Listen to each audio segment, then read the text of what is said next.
El motivo es pues que el manual de capacidades de los Estados Unidos hace para las vías más importantes. O sea, allá en Estados Unidos se evalúan a las vías que son de mayor tráfico, los que tienen problemas de congestión, para ir solucionando. Entonces, ese manual, en base a sus normas de especificaciones, utiliza hasta 7% de pendiente en carreteras de montaña, o en carreteras, no, en carreteras de dos carriles, vamos a generalizar, carreteras de dos carriles, 7% de pendiente.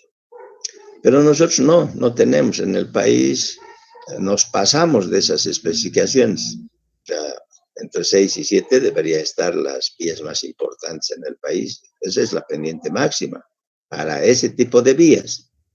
Si tengo una vía vecinal, por ejemplo, aquí Guayani, Zapanani, Palca, Chalhuiri, no sé si conocen, antes de llegar a Sacaba, ahí se va hacia el norte, Guayani, ese es el lugar, eso deben conocer, yo creo.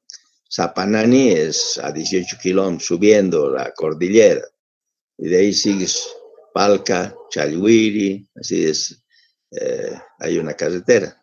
Esa, por ejemplo, ese camino o carretera no tiene mucho tráfico, pero sí tiene pendiente, o sea, cada vez va a ir aumentando, ¿no?, el tráfico. Entonces, a medida que vaya aumentando el tráfico, debemos hacer, si quisiéramos mejorar esa carretera, etcétera, se hace la verificación por este método ya, ¿no? O sea, si a uno lo contratan o algo, entonces uno utiliza en las conclusiones, ¿no? O sea, en los análisis, ¿no? Estos capacidades y niveles de servicio, vuelvo a repetir, sirve para hacer una fase de operación, si es que quiero verificar cómo está funcionando una vía, ¿no ve? Pero que normalmente ustedes no harían ese tipo de trabajo, porque es muy eventual que a uno le pidan verificar la capacidad y nivel de servicio, algo como universitario, hacer una investigación, nada más. Pero después, lo que en la realidad, en la vida profesional harían ustedes es análisis de proyecto, o sea, definir cuántos carriles se requieren en una vía para que tengas un nivel de servicio, ¿no? En este caso, como tenemos el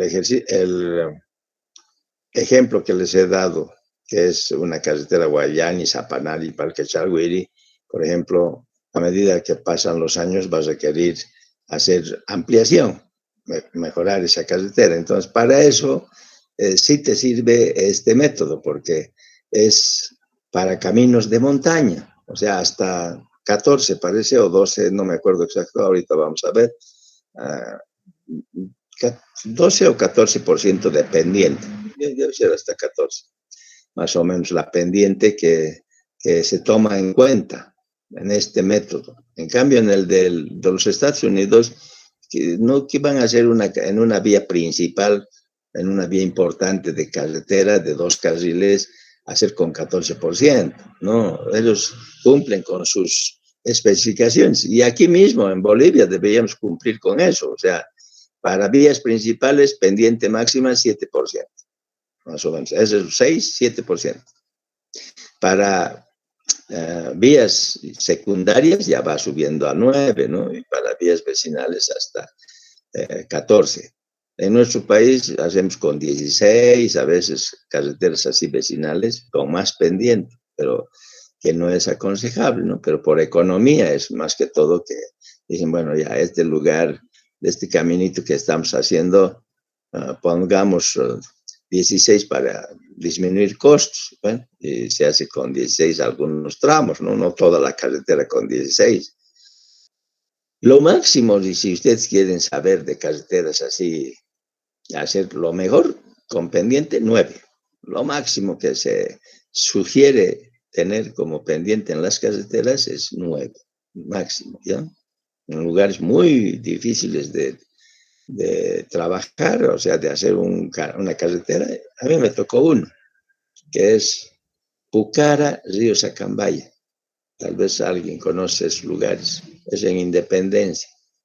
Pucara, río Sacambaya. Sacambaya es el límite entre, es un río que limita Cochabamba con La Paz, y está limitando con la provincia Inquisibi de La Paz. Entonces, ahí de Pucara hasta Río Sacambaya son, a ver cuántos, 1000 metros de desnivel hay. 1000 metros, 1000 metros. ¿En qué distancia? En unos 20 kilómetros. Sí, 20 kilómetros. En 20 kilómetros, 1000 metros de desnivel, lo mejor de ese carretera es 9%. O sea, máximo 9%, para que sea una buena carretera. ¿No? O sea, en esos extremos estoy dando un ejemplo real. O sea, queriendo hacer una, fíjense, si estoy diciendo Pucara, Río Sacambaya, es una vía para unir hacia La Paz, ¿no? Es una vía que a la larga va a tener importancia. Entonces, esa vía, cuando me pidieron que haga el diseño, que fue hace años, y ahí está, hasta ahorita no se ha terminado esa vía. ¿Por qué no se ha terminado? Porque estaban queriendo hacer el puente sobre el río Sacambaya, que tiene más o menos unos 180 metros de luz. Y hace años se pusieron a construir ese puente. ¿Y qué pasó? Que encontraron un error en, en los pilotes. O sea, ¿qué quiero decir con eso? Cuando se hizo el estudio, se supuso que a 22 metros de profundidad iba a rechazar el pilote y iba a estar bien. Cuando empezaron a construir, llegaban a 30 y se entraba como mantequilla el pilote. Entonces pidieron incrementos la empresa que estaba construyendo pidió incrementos, se hizo un problema, tuvo problemas el gobierno, la prefectura, o sea, el prefecto de esa época, y al final se suspendió el proyecto y se ha quedado ahí. O sea, no se ha terminado ese puente. Era para vincular Cochabamba por La Paz por Independencia. Entonces es una vía que va a tener a la larga importancia, y por eso es que se puso ese desnivel de 9% que como máximo. No, ahí se podía haber bajado con 13 algunos lugares, etcétera. No, todito se bajó con 9. Como les digo, es 22 kilómetros de distancia y bajar 1000 metros. Entonces, la única forma es tratando de hacer con 9% para... Y así se hizo, 9% el proyecto, hace años. ¿Ya? No, si quieren, pregúntenme algo. Entonces, por ese motivo es que vamos a ver este tema, ¿no? Porque este tema más funciona para pendientes mayores, ¿no? Más pendientes, o sea, aunque aquí no dice eso, pero estos son para carreteras de montaña. ¿Ya? Aquí dice método del Ministerio de Obras Públicas y Transporte. Y es antiguo, es del año 1998, hace años. Ahorita, en Colombia, están queriendo hacer otro, actualizar también. O sea, no solamente se queda uno con un método antiguo así, sino quieren mejorar y están en eso. ¿Eh?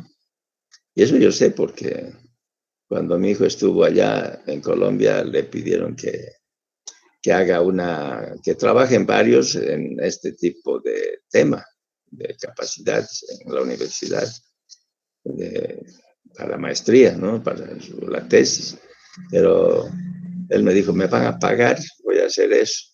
Yo le dije, no, porque cuando dependes de otras personas, de otras instituciones, es más complicado. Y no hizo eso, ¿no? Mi hijo hizo sobre suelos expansivos, una investigación, ¿no? Y eso hay en la universidad, por ejemplo, pero no está en la biblioteca, sino es de geotecnia. Hizo en el laboratorio de geotecnia, con aprobación para que pueda hacer ese trabajo en Bolivia y después defienda en la Universidad de Colombia. Bueno, entonces empecemos con este temita. Cálculo de capacidad y niveles de servicio. Es similar a lo de Estados Unidos, ¿no? O sea, se puede realizar de dos maneras, o sea, en oficina, teniendo datos de la carretera en que estamos estudiando, o sea, su topografía, o mejor dicho, claro, topografía, pero digamos enfocado a qué ancho de carril tiene, qué pendiente tiene, todo eso es una manera de poder resolver para determinación de los sectores de análisis. Y la otra forma es en la vía, mediante consultas, inspección ocular y toma de datos. Esto mismo se hace en el de los Estados Unidos, ¿no? O sea, uno directamente con planos puede definir cómo sería esa vía en un futuro, por eso en estudio, dice, cuando uno está queriendo hacer un estudio. Y también, si quieres, puedes hacerlo en obra, o sea, en la vía que existe, o sea, en el campo. Yo siempre utilizo la palabra en el campo. O sea, en el campo tengo una vía y ahí quiero ver cómo voy a, en base a consultas, para definir. Aquí más que todo está queriendo definir sectores de análisis, o sea, qué lugar es más crítico, digamos. Inspección ocular se puede hacer, ir al lugar y ver qué está pasando, por qué hay congestión. Y para poder resolver hay que sacar datos, ¿no? O sea, no es que así nomás viendo uno define. Hay una congestión, perfecto, pero ¿cómo vamos a justificar?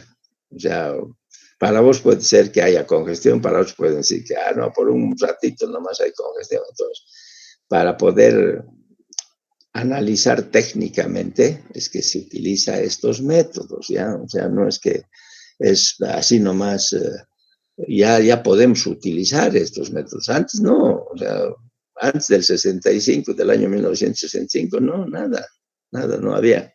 Ya después cada vez se va mejorando, ¿no? Se investiga más, hay más tecnología y bueno, estamos en ese tren de ir mejorando y mejorando. Entonces, ahí está una explicación se puede realizar de dos formas el análisis, ¿no? Sectores de análisis.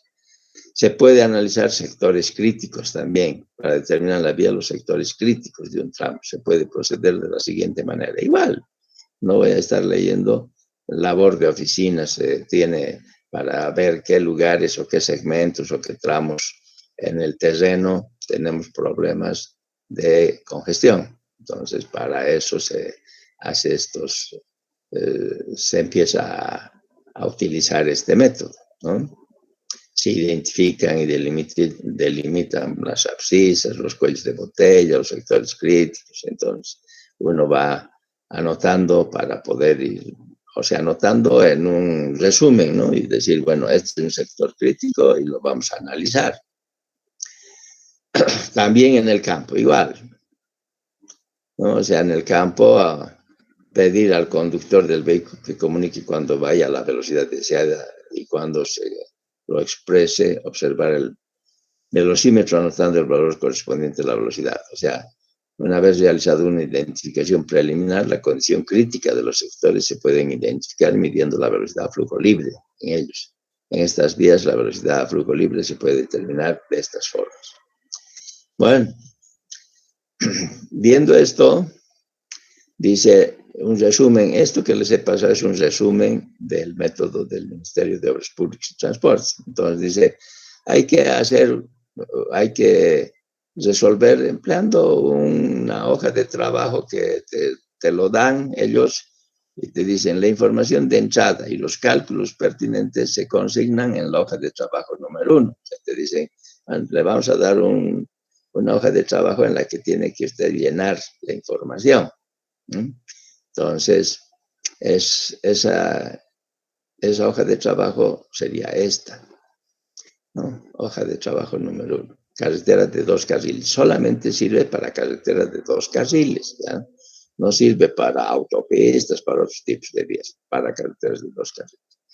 Entonces, aquí te dicen anotar cuál es el tramo, cuál es el sector típico, el nombre de la persona que está haciendo este análisis, el que revisó, la fecha, En general, todo esto siempre en un trabajo y tienes una hoja para que no se pierda, para que sepas de dónde has sacado esa información, es que, o mejor dicho, para saber toda esta información, de dónde es. Entonces, siempre tenemos este detalle de explicación de quién ha hecho, en qué fecha se ha hecho, cuál es el sector típico, ¿no? Primero comentaremos así en general esta hoja de trabajo.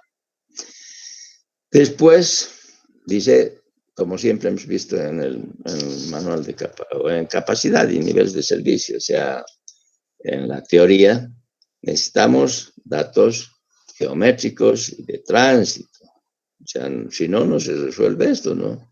Entonces, para eso, dice, llenar estos datos geométricos y de tránsito. Debemos llenar toda la información hasta aquí. Todo esto es lo de este sector, de este tramo, de este sector típico, si es que estoy queriendo analizar para una área, un sector típico, por ejemplo, viene a ser un kilometraje donde, en un lugar, un subtramo donde es demasiado congestionado. Entonces, en tal kilómetro debemos hacer el análisis. Ese es el sector, digamos, ¿no? Un kilometraje tal. Y también en ese mismo, la zona, ¿no? El sector, el tramo podemos hacer. Vamos a ir viendo después alguna información para llenar, ¿ya?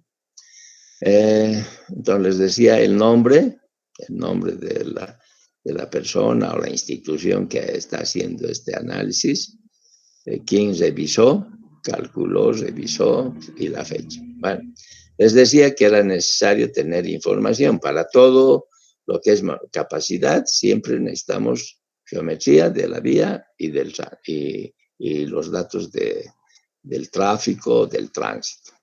Entonces, aquí tienes calzada de 2 carriles, es para eso. Entonces, ¿cuánto mide? Las bermas a los 2 costados, ¿cuánto mide? Eso es unos datos que se requieren para poder ir evaluando. Si no tengo datos de la geometría de la carretera, no puedo resolver, pues.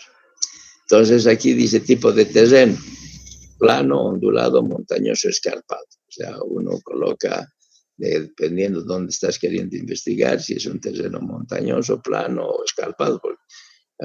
Este está enfocado a carreteras de montaña, pero tampoco, porque esté enfocado a carreteras de montaña, no se va a poder hacer para tipo de terreno plano, ondulado, montañoso y escarpado, porque a veces vas atravesando todas estas configuraciones de terreno en una carretera. No siempre todito va a ser plano.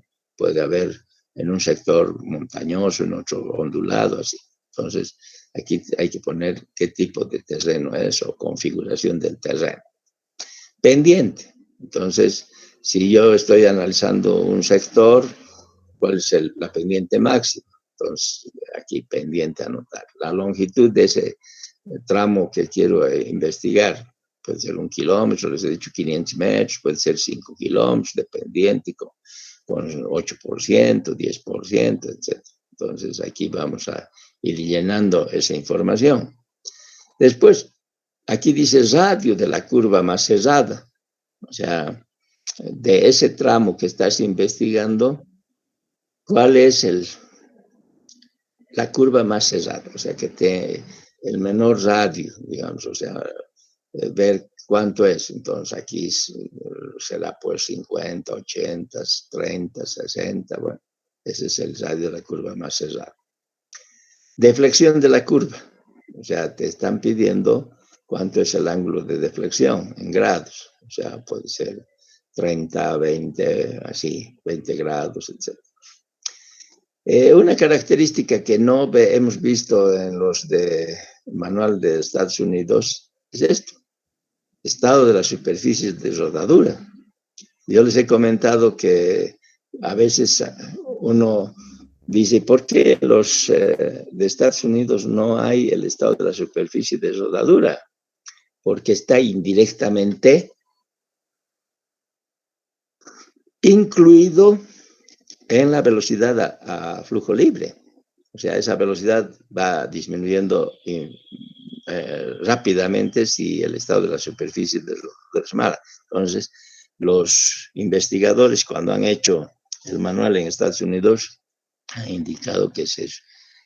Que en general en Estados Unidos la superficie de rodadura tiene que estar bien.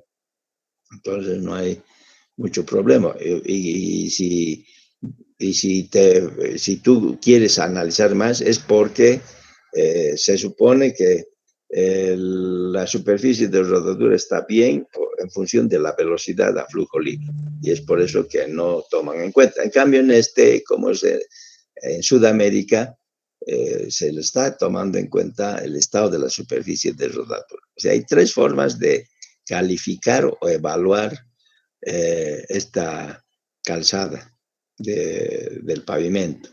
Uno se llama IRI. IRI es el índice de rugosidad internacional, ¿no? Entonces, las unidades es milímetro por metro, o sea, cuánto se va deformando ese IRI. Esto se puede sacar en base a deflectómetros. Por ejemplo, hay uno que se llama Lacroix. O sea, es un vehículo especial para hacer estos análisis. Otro podemos utilizar la viga Benkelman, pero es más sencillo. Pero en Bolivia se ha utilizado a veces viga Benkelman, ¿no? Eso se ve en donde, en Carreteras 2, un poco comentando sobre los refuerzos de pavimentos. O sea, refuerzos de pavimentos. O sea, por ejemplo, ustedes, ahorita hay varios que llevan Carreteras 2. Yo, cuando la otra vez estuve preguntando, me han dicho, John, llevamos Carreteras 2 y tráfico al mismo tiempo. Entonces, cuando uno ve Carreteras 2, que es pavimentos, ¿qué les enseñan? A ver, ¿qué es lo que les enseñan? Les enseñan a hacer un diseño para una vía nueva o para una vía antigua. A ver si me entienden. Les pregunto, a ver, ¿quién me puede responder para entender un poco mejor todo esto? ¿Ves? Cuando están viendo la materia de Carreteras 2, la mayoría parece que ve. Entonces yo les pregunto, ¿qué les están enseñando? Están enseñando a hacer el diseño de pavimento, ya sea flexible, rígido, aunque se puede enseñar también para tratamientos superficiales, para emulsiones asfálticas, para macadam por penetración. Hay varios, pero lo normal es concreto asfáltico en caliente que les enseñan y losas. Pavimento rígido es la losa, que hay varios tipos de pavimentos rígidos, o sea, losa con pasadores, losas sin pasadores, losas de hormigón, losas con armadura de fierro. Bueno, hay una serie de combinaciones, pero a lo que me refiero es, y quiero saber si saben, si se ubican, eso es más que todo, si se ubican.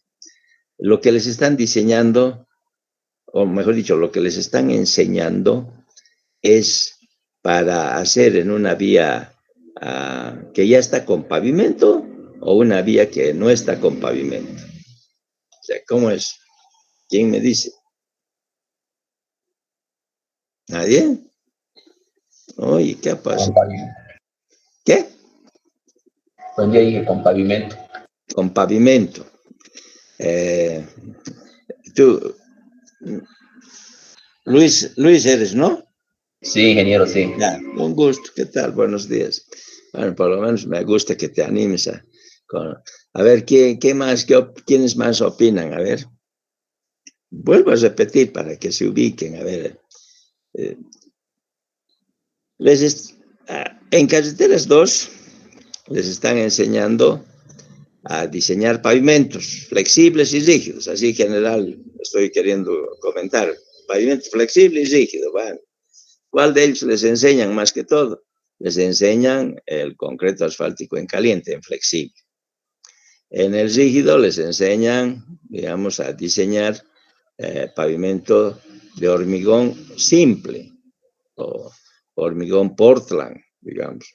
Pero dentro de eso tenemos con pasadores, pasajuntas, etc. Bueno, yo lo que les pregunto es, los métodos que les están enseñando, que generalmente es LAST, ¿no? El método más actual, digamos, que utilizamos, porque hay otros métodos más. Hay método del Instituto del Asfalto, método de de método racional, que son los mejorcitos para hacer el diseño final. Pero les he preguntado, cuando ustedes están haciendo están haciendo estos métodos o están empleando para diseñar, les están enseñando para una vía que no tiene pavimentos o una vía que tiene pavimentos. Eso tal vez no me captan mucho. O sea, van a poner su estructura del diseño sobre un pavimento que existe o sobre una vía que no existe pavimento. Eso es lo que he preguntado. A ver. ¿Ves? Tiene bien, es lo que les estoy preguntando. Les abre bastante la ubicación de dónde están ustedes, que están. A ver, dime, Fabiola. Según lo que yo entiendo, es para una que no tiene, ¿no? Porque de hecho, cuando utilizamos la ASHT y todo esto, nosotros lo que hacemos es el cálculo de los espesores, ¿verdad? Correcto, correcto. Eso Entonces, a no ser que sean los tratamientos superficiales, ahí los tratamientos superficiales cuando nos enseñan es para, por ejemplo, ¿cómo le digo? No, con Para calma, con calma. no sé cómo decir, ya, pero ya. nos enseñan, ¿verdad? Hay varios tipos de tratamiento superficial también. Ya. No, muy bien, Fabiola. Ya, lo que ocurre es lo siguiente. A ustedes les están enseñando para colocar primera vez un pavimento en una vía. Eso les están enseñando. O sea, son pavimentos nuevos. Entonces, todo lo que están haciendo es para pavimentos nuevos. Después, si Jaime Ayllón, el ingeniero, quisiera, les enseñaría refuerzo de pavimentos. Refuerzo de pavimentos es en la vía que ya existe pavimento, hacer encima, colocar otra capa de rodadura. Ese es con otros métodos, o sea, bueno, no otros métodos, complementación del método, digamos, sería. O sea, te enseñan para una vía que no existe pavimento, eso es lo que usted, está bien, Fabiola, o sea, no tienes un pavimento y vas a poner primera vez, es lo que les están enseñando, primera vez. Pero ya en esta época, por ejemplo, de la vida, o sea, ha pasado muchos años, por ejemplo, Cochabamba, más o menos la ciudad de Cochabamba, concreto asfáltico en caliente, han puesto desde el año 45 o 50 más o menos. Desde esa época existe el pavimento flexible en el centro de la ciudad. No sé si se han fijado ahora, si han ido al centro de la ciudad, están con taladros de martillo perforando el pavimento. ¿Quién me puede decir qué es eso? ¿Qué ha pasado? Porque en el centro están rompiendo. ¿No se han fijado? Inge, es justamente lo que están haciendo, la refacción de tuberías, ¿verdad?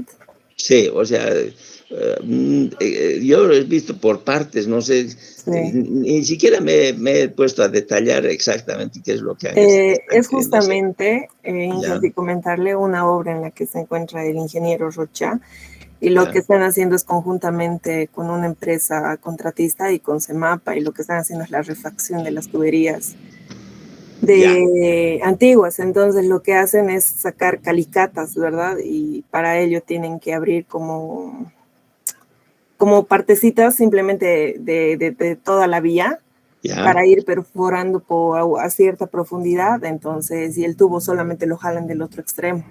Entonces, es Así necesario están. sacarlo, sí. Ya, yo, fíjate, bueno, ya no lo veo hace tiempo el Juan Carlos Rocha, no sé. Bueno, ya, está bien, ya. Pero has visto eso, con martillo neumático están perforando el pavimento. Uh-huh. ¿No? ¿Sí? ¿Has visto eso o no? Ya. Sí, ¿Por qué? A ver, ¿por qué es eso? A ver, para que aprendan, ¿no? Uh-huh. ¿Por qué? ¿Sabes? Justamente para sacar lo que es la carpeta, para sacar todo ello. Claro, pero ¿por qué entonces? A ver, si aquí, si tú, por ejemplo, a ver, en la Blanco Galindo harías el mismo trabajo, digamos, para sacar ahí el tubo, todas las calicatas, lo que todo me estás comentando. no utilizas martillos neumáticos. No necesitas usar martillos neumáticos. Pero ¿por qué en el centro están usando martillos neumáticos? Pues está duro, ¿sabes? Lo que pasa es lo siguiente. Oh. En la época antigua, o sea, en 1950, cuando han hecho ese pavimento, no sé exactamente tampoco el año, pero alrededor de ahí debe estar, los ingenieros antiguos, el centro de la ciudad lo hicieron muy bien. O sea, le han puesto, en vez de capa base granular, le han puesto capa base de hormigón. Por eso es que está duro y tienen que romper esa capa de una losa. Eso es un hormigón pobre. No era un hormigón de alta calidad, no es un hormigón ahí. Pero han puesto como capa base.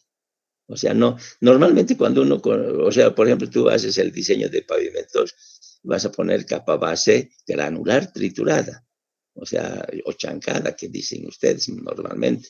O sea, la capa base es una capa granular, que normalmente hacemos así en todo el país. Pero antiguamente se han dado el gusto de hacer la capa base con hormigón, con hormigón. Entonces, por eso es que tienen que usar martillos neumáticos y romper el hormigón. ¿Ya? Y vayan a ver el centro y van a encontrar así, ¿no? Entonces, eso es lo que pasa. Yo eso descubrí, yo no sabía tampoco, por ejemplo, que era con una capa de hormigón. Eso descubrí cuando más o menos el 70 hicieron cambio del agua potable en el centro de la ciudad. Y eso hizo una empresa chilena, Harley, hasta eso me acuerdo. Harley, una empresa chilena, y tuvo que perforar así para cambiar toda la tubería. Eso fue el 70 más o menos. Ahora, desde esa época hasta ahora seguramente están queriendo mejorar o qué será.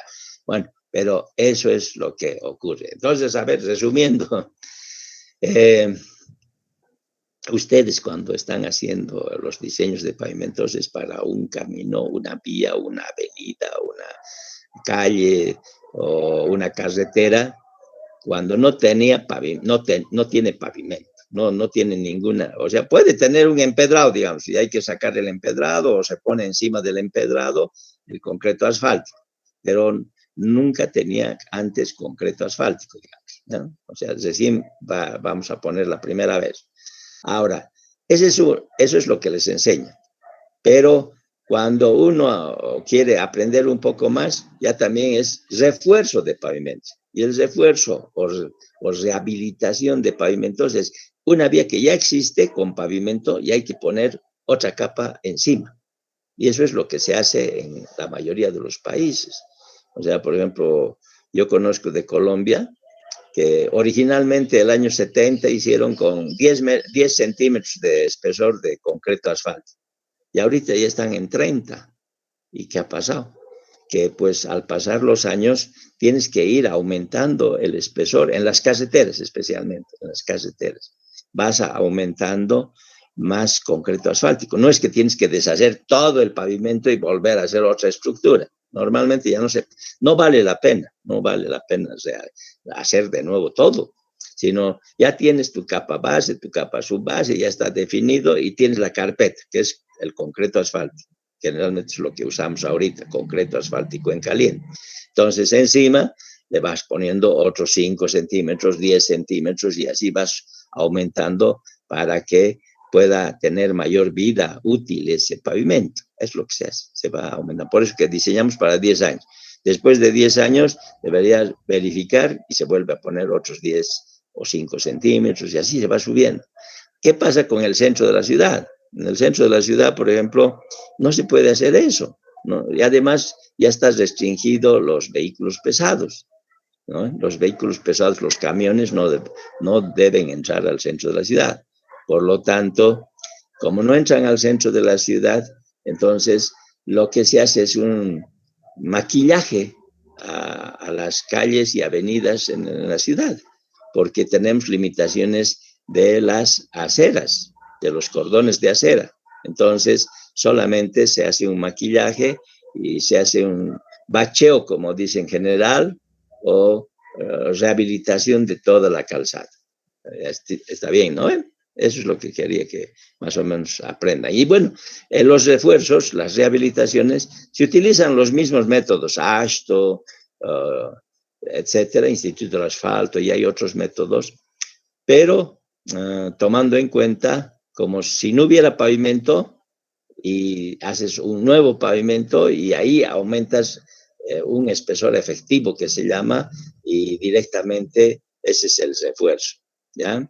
Entonces, por otros, o sea, lo mismo, esto utilizas todos esos, pero con otras fórmulas, otra manera de evaluar es, no es el mismito, sino la forma, a ver si me entienden un poquito, se hace como si no hubiera pavimento, o sea, como si no hubiera el pavimento, se hace así. Y después se utiliza unas fórmulas que la AASHTO y los diferentes métodos te dicen para encontrar un espesor efectivo, se llama. Y ese espesor efectivo es lo que vas a tomar en cuenta para considerar cuánto va a ser el refuerzo del pavimento. ¿Ya? Así es más o menos. Ahora, lo que tú me decías, por ejemplo, y voy a aclararte un poco de Fabiola, es de los tratamientos superficiales. Los tratamientos superficiales es un tipo de pavimento flexible. Generalmente, por ejemplo, tratamientos superficiales se ha hecho en la primera vez que uno habilita una carretera. Por ejemplo, Cochabamba-Santa Cruz, la nueva, la carretera Cochabamba-Santa Cruz, la nueva, cuando se ha construido, no se ha hecho con concreto asfáltico en caliente, porque es caro, más caro es ese tipo de capa de rodadura. Lo que se ha hecho es con otro tipo de capa de rodadura que se llama tratamiento superficial. Y el tratamiento superficial hay de una sola capita, eso se llama simple, hay de 2 capitas que se llama doble y triple, o sea, tratamiento superficial triple, 3 capas. Entonces, ese tipo de pavimento flexible también se la diseña, pero generalmente se usa cuando tú vas a hacer un camino nuevo y no hay mucho tráfico. Y cuando empieza a aumentar el tráfico hay que cambiar. O sea, el tratamiento superficial no es muy duradero, no es muy permanente, o sea, o hay que hacer mucho mantenimiento, ¿no? Entonces, eso es lo que ha ocurrido en la carretera Cochabamba-Santa Cruz. La primera vez que se hizo, que se llamaba Tramo 1 y 4, parece, hicieron TAMS, es una empresa americana que hizo el diseño de esa vía, hicieron con tratamiento superficial.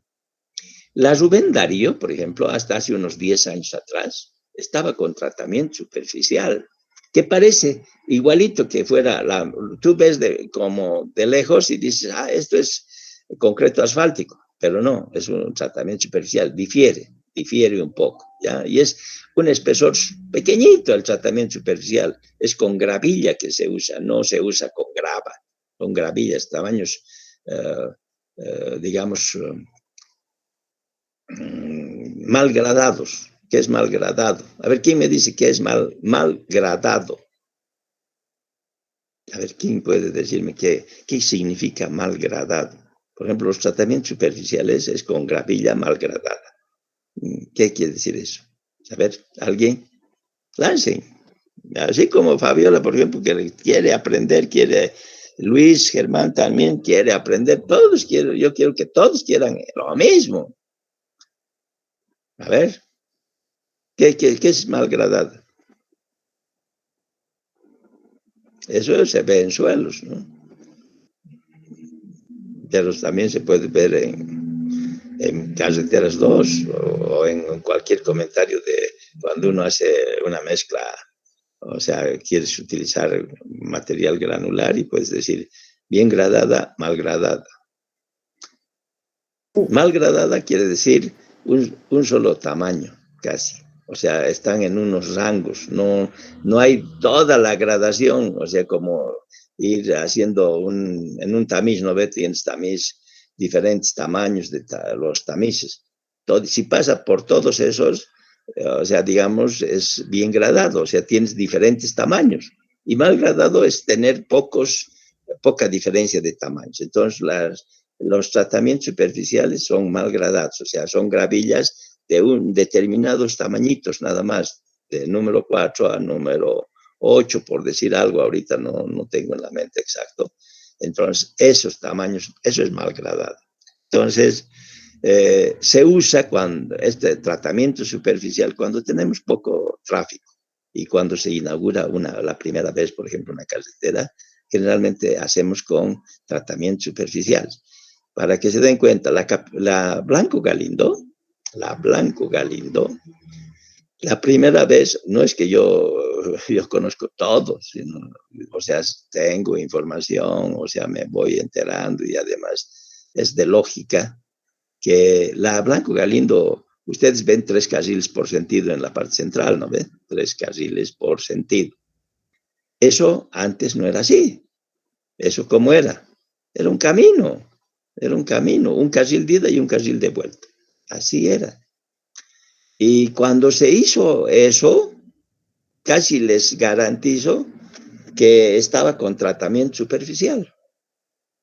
Y después han ido cambiando, han aumentado 2 carriles por sentido y lo han cambiado por concreto asfáltico. Yo supongo ya en esa época tal vez han seguido con tratamiento superficial. Ahorita lo que tienen es concreto asfáltico en caliente, porque hay concreto asfáltico en frío también. Pero en Bolivia no usamos en la vía que se llama o en frío. No se usa porque es un tipo de pavimento más, un poco más económico, pero menos duradero o menos resistente, menos adecuado. Y no usamos porque no tenemos mucho cemento asfáltico. Y como no tenemos mucho cemento asfáltico, porque tenemos poco petróleo, es que hacemos el de mejor calidad, que es en caliente, con la planta. En planta mezclamos ese concreto. O sea, la mezcla, ¿no? O sea, ¿mezcla qué? Agregado, grueso, fino, filler, cemento asfáltico, y lo calentamos. Y, por ejemplo, calentar, ¿hasta qué temperatura se calienta? Yo hace un rato les estoy diciendo que necesito inspectores. ¿Hasta qué temperatura se calienta el cemento asfáltico? ¿Saben? O sea, la mezcla asfáltica para mejorar. La mezcla asfáltica, digamos, en caliente. Hay una Hasta temperatura. ¿Cuánto? 150 grados, dije. Muy bien. ¿Cómo apellidas? Julio ¿Julio González. qué? ¿Julio qué? Julio Alejandro González, sí. Ah, ya, González. No, está muy bien. Por lo menos quiero ir conociente así por tu apellido. González, entonces Julio Alejandro González, Julio González. Muy bien, hasta 150, ¿ves? ¿Por qué no se calienta más? ¿Quién me puede decir? Porque se envejece, pierde propiedades. Eso se llama envejecimiento. O sea, pierde propiedades ese cemento asfáltico y ya no es bueno para utilizar, porque para hacer el pavimento hay que controlar los materiales, hay que controlar todo. Y si tú haces controlando todos los materiales, así vas a tener un buen pavimento. Si no controlas algo, se te va a dañar más rápido el pavimento. Por eso, el diseño de un pavimento, aquí les voy a enseñar, el diseño de un pavimento es como un eslabón. ¿Y qué quiere decir eso? Como una cadena. Si tú te equivocas en algo, se va a dañar más rápido. Entonces, un eslabón, la cadena, digamos, rompes un pedacito y se te daña rápido. Y entonces, ¿cómo se te va a dañar? Por decir, has hecho mal el cálculo de espesores. El material que has utilizado no es bueno. O sea, es un material con mucho índice de plasticidad alto. Por ejemplo, el índice de plasticidad influye mucho en el diseño de pavimentos, de los materiales especialmente. Entonces, todos esos aspectos tienen que estar dentro de normas. Si todo eso está dentro de normas, va a durarte más el pavimento, ¿no? Entonces, por ejemplo, si yo lo caliento a 180 grados centígrados el cemento asfáltico, resulta que se está envejeciendo, lo estamos dañando. Entonces, ha perdido propiedades moleculares y eso hace que te dure menos el pavimento. Entonces, por eso se controla la temperatura de la mezcla, del hormigón, del cemento asfáltico, si quieren, o si no, de la mezcla también es lo mismo, porque no consideramos la mezcla, ahí está el cemento asfáltico. El cemento asfáltico es el residuo de la destilación del petróleo. No sé si sabían. El residuo de la destilación del petróleo es el cemento asfáltico. Ese es en forma que se hace en las refinerías, ¿no? La refinería Gualberto Villarruel en Cochabamba se saca, pero poquito, poquito. Y ese cemento asfáltico que saca en la refinería es a través de un proceso que se llama cracking. Y ese proceso es que en las refinerías no le interesa tener el cemento asfáltico adecuado para pavimentos. A ellos no les interesa. Los que les interesa que es obtener aceites, obtener gasolina, obtener diésel. Y no, ¿es para qué? Para la producción del país, ¿no? Para el consumo en el país. Entonces, el cemento asfáltico generalmente se compra del exterior, si quieres de buena calidad, porque el nacional no es bueno, ¿no? Eso, por ejemplo. A ver, ¿qué han aprendido? Espero que hayan aprendido algo. ¿Ah? ¿Listo? Bueno, me he pasado a otro tema, pero lo que pasa es que estábamos hablando aquí del estado de la superficie de rodadura, entonces nosotros necesitamos saber, según este método, hay el IRI, que se llama Índice de Rugosidad Internacional, es un procedimiento con equipos que se determina cuánto va a ser esa deformación. Otra manera, según este método, dice el área afectada. O sea, el área afectada, uno visualmente va al lugar y ve cuántas fallas, fisuras existe en el pavimento. O sea, porque estamos chequeando una vía que existe, ¿no? En este caso estamos viendo, por ejemplo, el estado de la superficie de rodadura.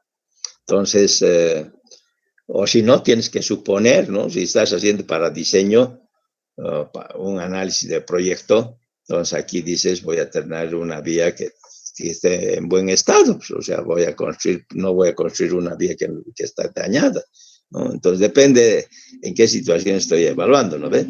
Pero en todo caso, área afectada es ir al lugar, si es que tengo la vía, y determino qué porcentaje está afectado. O sea, que tenga fallas, que tenga baches, grietas, voladuras, peladuras, o sea, tienen las fallas en pavimentos para flexible y para rígido, es una serie de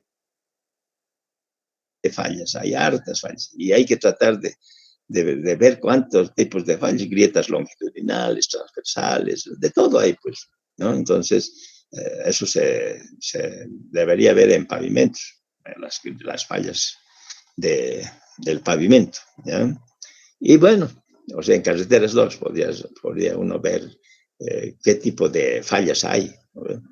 Y después, otra forma de evaluar, según este método, el estado de la superficie de rodadura es, aquí dice NF, nivel funcional, o sea, a través de una clasificación que uno puede decir de 1 a 5.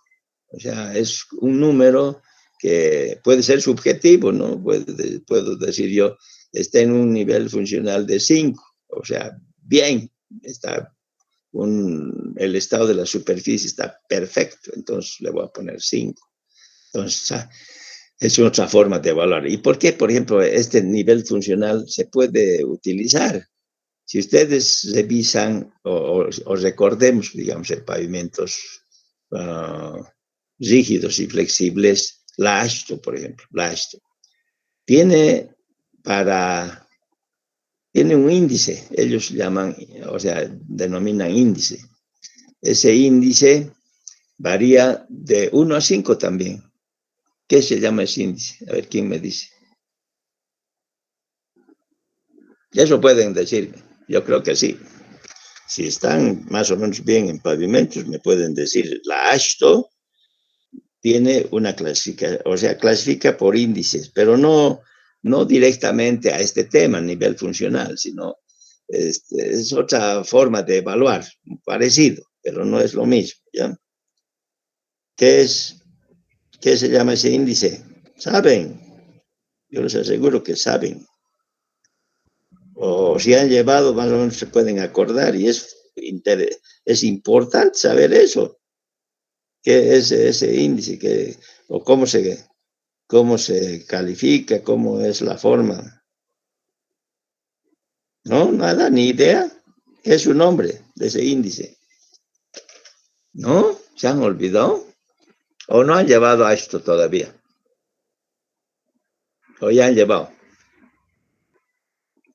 ¿Quién me puede decir? Parece que yo hablo solito y todos están en la cama dormidos. ¿Ah? Y yo aquí en mi escritorio queriendo enseñarles.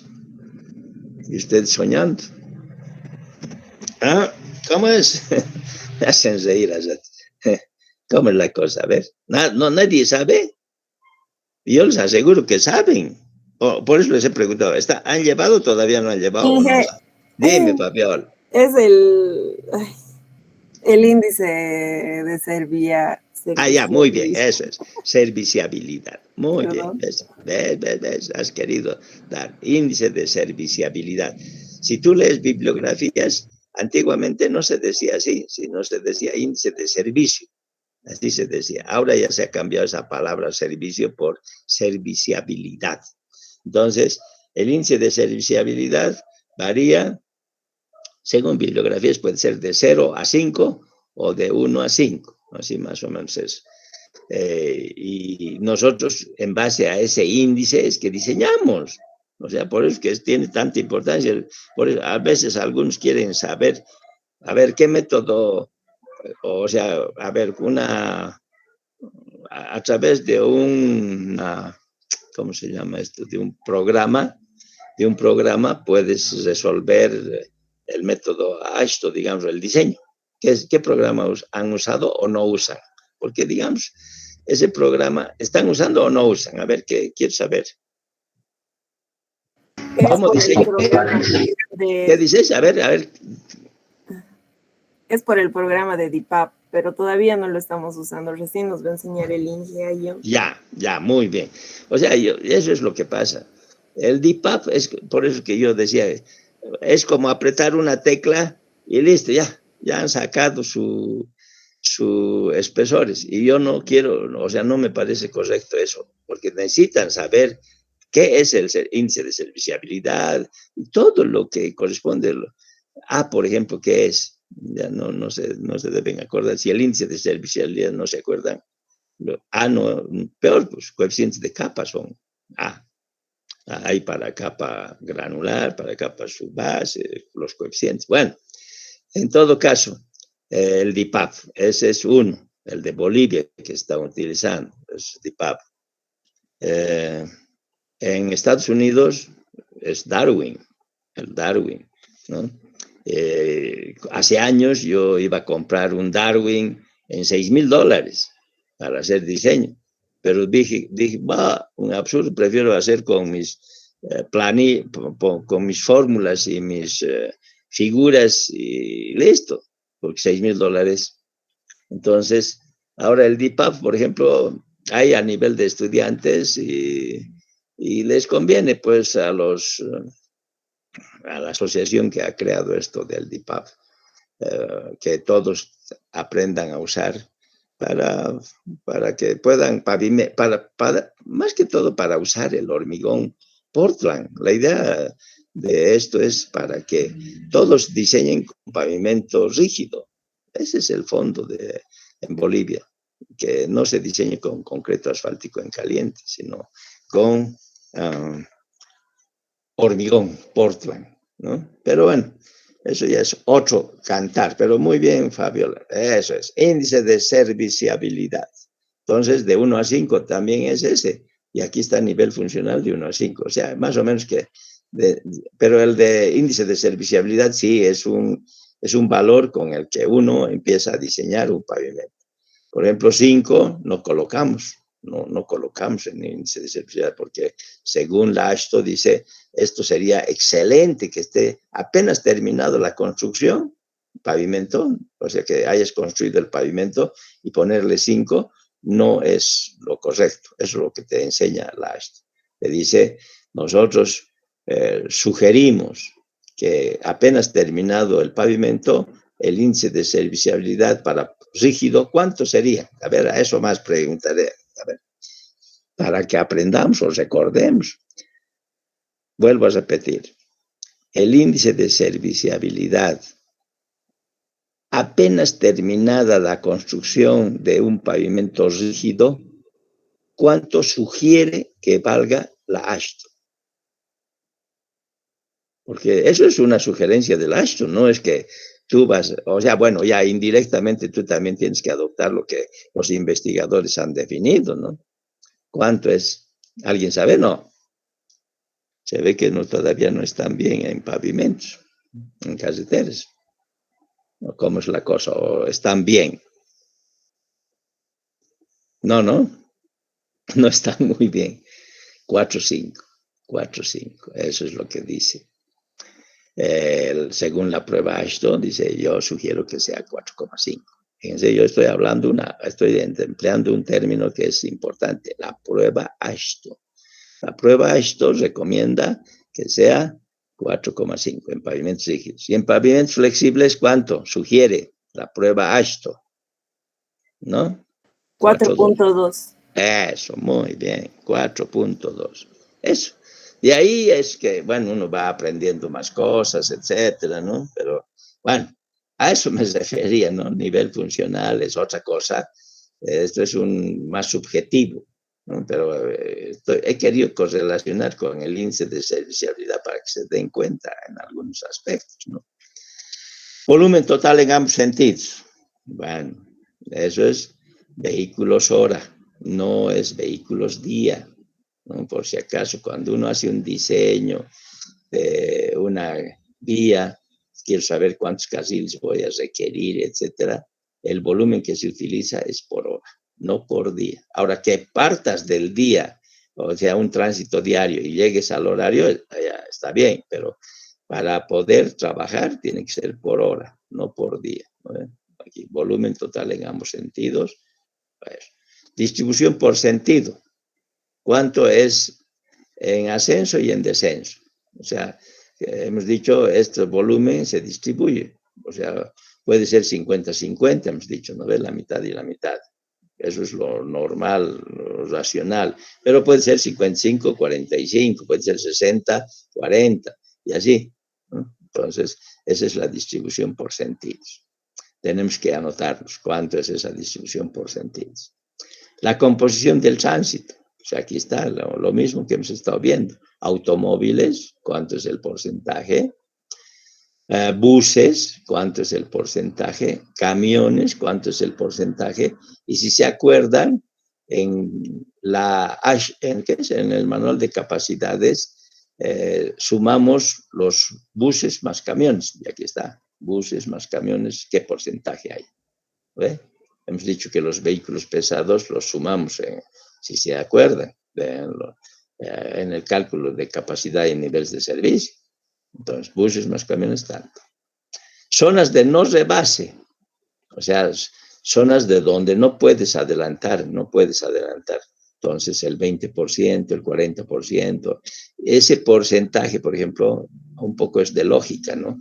Si tú estás en un terreno plano, es más fácil poder adelantar.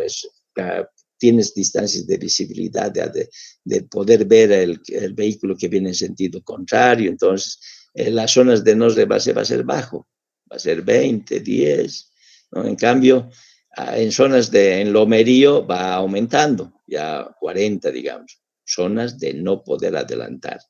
Y en zonas montañosas, en terrenos, mejor dicho, montañosos, va a seguir subiendo 40, 50, 60. Esas son las zonas de no rebas. No puedes adelantar. En carreteras de montaña, es más, el porcentaje va subiendo. Así es más o menos la lógica que uno maneja, ¿no? O sea, cuando uno ya se ubica, ya sabe que zonas de no rebase no puede haber en terreno plano 80% de zonas de no rebase. O sea, en terreno plano es más fácil poder visualizar distancias de visibilidad hay, entonces será pues 20, 10, 15, 25 podría ser, pero no más, no puede ser más alto. ¿Entendido? No sé, a ver, ¿tienen alguna pregunta o siguen dormidos? Gracias, Fabiola, gracias, Luis Germán, y me olvidó el apellido del tercer muchacho que ha participado. González pareciera, no sé, no estoy seguro. Bueno, en todo caso, les agradezco. Saben que no voy a avanzar más para que se impriman esta hojita ustedes y el día martes llenemos. Vamos a ir llenando y vamos a ir encontrando estos datos, ¿ya? Tal vez un poco puedo seguir avanzando en la teoría. Ya el cálculo de la capacidad se hace según este método. Dice, la capacidad para 60 minutos es la capacidad en condiciones ideales. Esta capacidad en condiciones ideales, ¿cuánto va a ser? 3.200. ¿No? O sea, en ambos sentidos, 3.200. Y vamos multiplicando por el factor por pendiente, tabla 4, por Casil y Bermas, cuánto influye. Y así vamos determinando y vamos a encontrar la capacidad. Luego la capacidad de 60 multiplicamos por FHP. Eso sabemos que es FHP, factor de hora pico o hora punta, que nosotros utilizamos en nuestro libro FHMD. Es lo mismo, ¿no? Factor de hora punta, aquí están utilizando. Bueno, si ustedes revisan el Garber, es FHP también. Estoy utilizando esta simbología. ¿Ya? Entonces, multiplicando por FHP, tenemos la capacidad para 5 minutos, cada 5 periodos de 5 minutos. Y después empieza a sacar unas relaciones que sirve para ir encontrando estos otros factores. Estos son factores. Fíjense, si se acuerdan, yo les he dicho, en el manual de capacidad de Estados Unidos, lo que hacemos es usar unos ajustes. Ese es el término correcto, ajustes. ¿Por qué? Porque esos ajustes están en unidades, en vehículos, o sea, kilómetros por hora. No sé si se acuerdan. Todos los ajustes, en la mayoría, en el manual de los Estados Unidos, actualmente se utiliza en unidades. ¿Y qué unidades es? Kilómetros por hora o millas por hora, si el original. O sea, esos son ajustes, se llaman. En cambio, estos que vamos a ver, son factores de ajuste, factores. Entonces, es un número. Ellos han puesto un número en estas tablas. Y ese número es el que usamos. Eso afecta más, influye más a que tengamos más error. Eso es lo que quiero decir. O sea, pero ya hay un método que se puede utilizar, ¿no? Entonces, por eso es que estoy haciendo la aclaración. Es factores de ajuste generalmente, ¿no? Entonces, vamos a sacar con factores de ajuste y vamos a determinar las velocidades. Velocidades que en función de esas velocidades vamos a determinar a qué nivel de servicio correspondería. Entonces, en la tabla 13 se encuentra el nivel de servicio. ¿Ya?